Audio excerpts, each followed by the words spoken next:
Mercedes reveal answers to W14 flaws. So we're gonna be going through that and 5 other stories in today's video. So make sure to like this video, and if you want more Mercedes news content like this, make sure to subscribe to the channel hitting that red button down below. The first story is Mercedes claimed the W14 is the best car ever made. George Russell has credited the W14 as the best car he has raced. The Mercedes driver shocked everyone in qualifying when he produced a lap time that was good enough to be on the front row alongside Red Bull's Max Verstappen at the Australian GP. That's a major leap for Mercedes, who had the 4th fastest package in the first race of the season in Bahrain. When asked about what would he attribute the progress made by Mercedes to, Russell said that it all comes down to the team's ability to put everything together and maximize the package. Crediting the W14 as the best car he's ever driven, Russell said during the post-qualifying press conference, "I think the feeling of the car is not the limitation.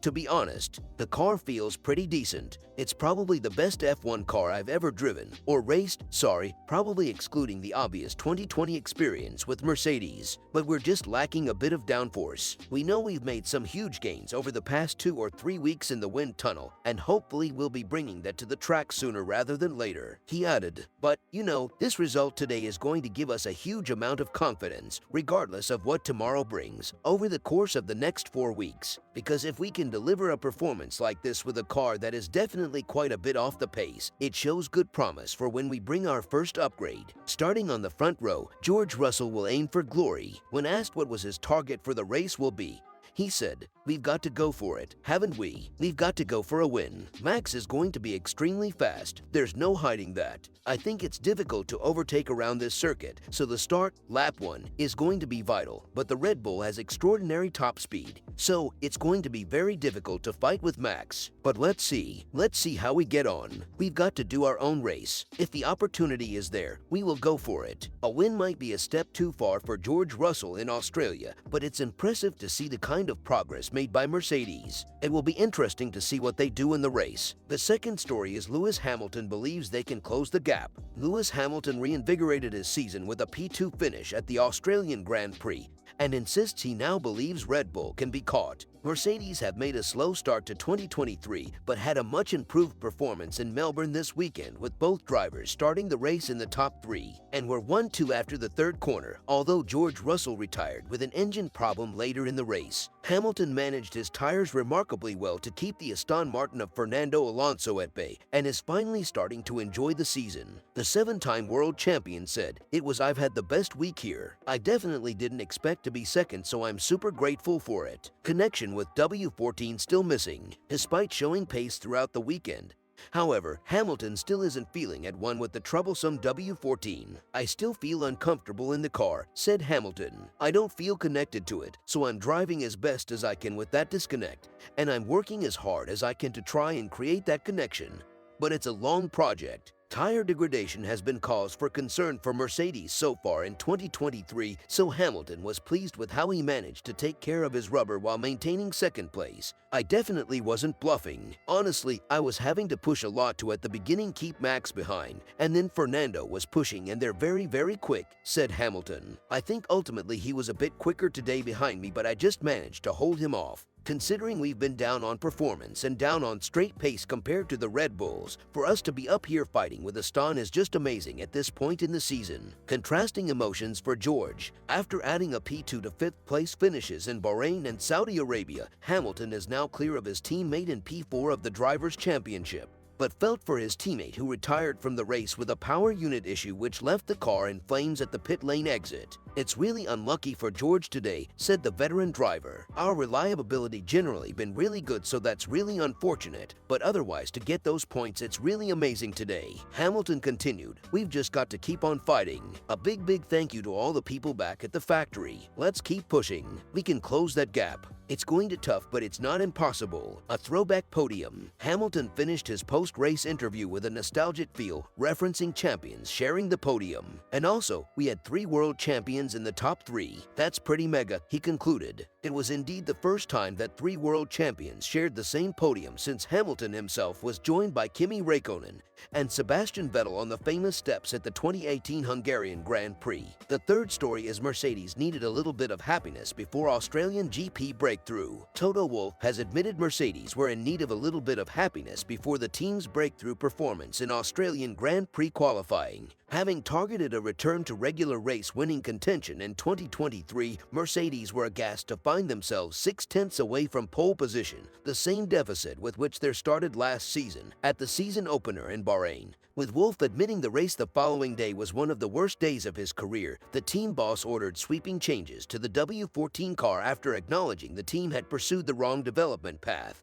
After showing promise at the recent Saudi Arabian GP, however, Mercedes, still fielding the original specification of their 2023 car, emerged as Max Verstappen's biggest threat in qualifying in Melbourne as George Russell and Lewis Hamilton qualified second and third respectively. Speaking to Sky Sports F1 after the session, Wolff admitted the team had been crying out for a morale-boosting performance in light of a challenging start to the campaign. He said, "It's good, starting second and third. It's been a while since we've had nobody in front of us in P2, so just try to make the best of it. Verstappen is in a league of his own, but maybe we can then slot in. We needed a little bit of happiness, and today we got some of that." Wolff claimed the breakthrough result was a function of Mercedes' engineering and operational aptitude, with the team applying lessons over how best to prepare the tires as the hour-long session developed.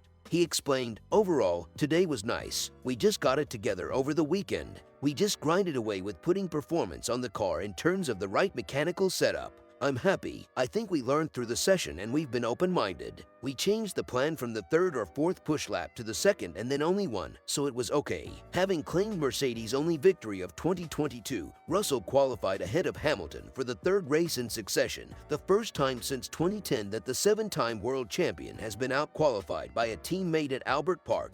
When pushed on the difference between his drivers on Saturday, Wolff issued a cagey response. "Nothing," he said. Both drivers described Mercedes' performance in qualifying as unexpected, but Russell admitted to being a little bit disappointed to miss out on pole position at the close of the session. The fourth story is George Russell's W14 catches fire and first Mercedes mechanical retirement. Mercedes' George Russell has become the latest retirement from a particularly dramatic Australian Grand Prix with an apparent power unit failure. Russell was attempting to storm his way back into the top three positions after an early red flag saw the early race leader shuffled down to seventh, with the British driver having climbed his way back into fourth place and latching onto Fernando Alonso's Aston Martin. But Russell's charge came to an end on lap 18, with the Mercedes visibly slowing going through the final sector of the lap at Albert Park before the engine caught fire coming through the last corner. Unable to dive into the pits due to having an Aston Martin on his inside, Russell drove slowly along the pit straight before coming to a smoky halt in the pit lane exit. Climbing out of the car as he summoned for marshals to tend to the small fire under the engine cover, the pits were temporarily closed in order to allow the marshals to recover the car. Russell's retirement is the first mechanical failure for the W14 in 2023, particularly galling for Russell on a day where he had taken the lead at the start by muscling past Max Verstappen into turn 1. Russell joins Ferrari's Charles Leclerc as a spectator before the one-third race distance in Melbourne, with the Monegasque retiring on the opening lap after being tagged by Aston Martin's Lance Stroll into turn 3.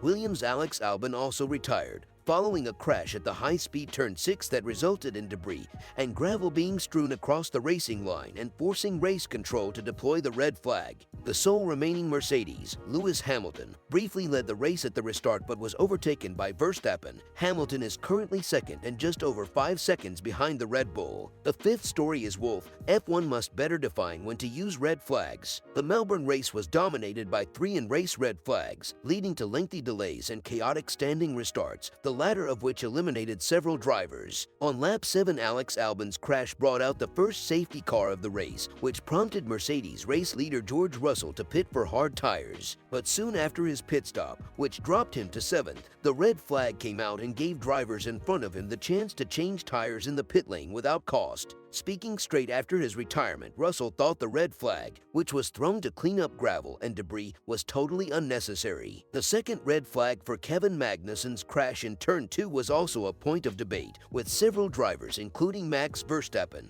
and McLaren's Lando Norris, not understanding why it was called. While Wolf was fine with the current red flag restart rules as they are, he thinks F1 needs to do a better job defining when a race must be stopped and when a physical or virtual safety car is enough to clear an incident safely. Both red flags we didn't see coming, Wolf said. I think restarts are a great entertainment factor. We just need to understand going forward when our red flags being put out. And what is a safety car or VSC? I think in those incidents you could have applied either. I'm fine whether you call a VSC or safety car or you red flag it, as long as we understand in terms of us being able to plan a little bit. Let's define altogether what is a VSC, what is a safety car, and what is a red flag. While Russell ultimately retired with a fiery engine failure, at the time the red flag denied Mercedes a chance to split strategies against the solitary Red Bull of Verstappen up front. Hamilton opted to stay out on his mediums and inherit the lead ahead of the Dutchman, whereas Russell's switch to the favored hard tire only cost him limited track position. Wolff insisted the decision to pit Russell was correct and would have allowed the Briton to be a factor at the front towards the end.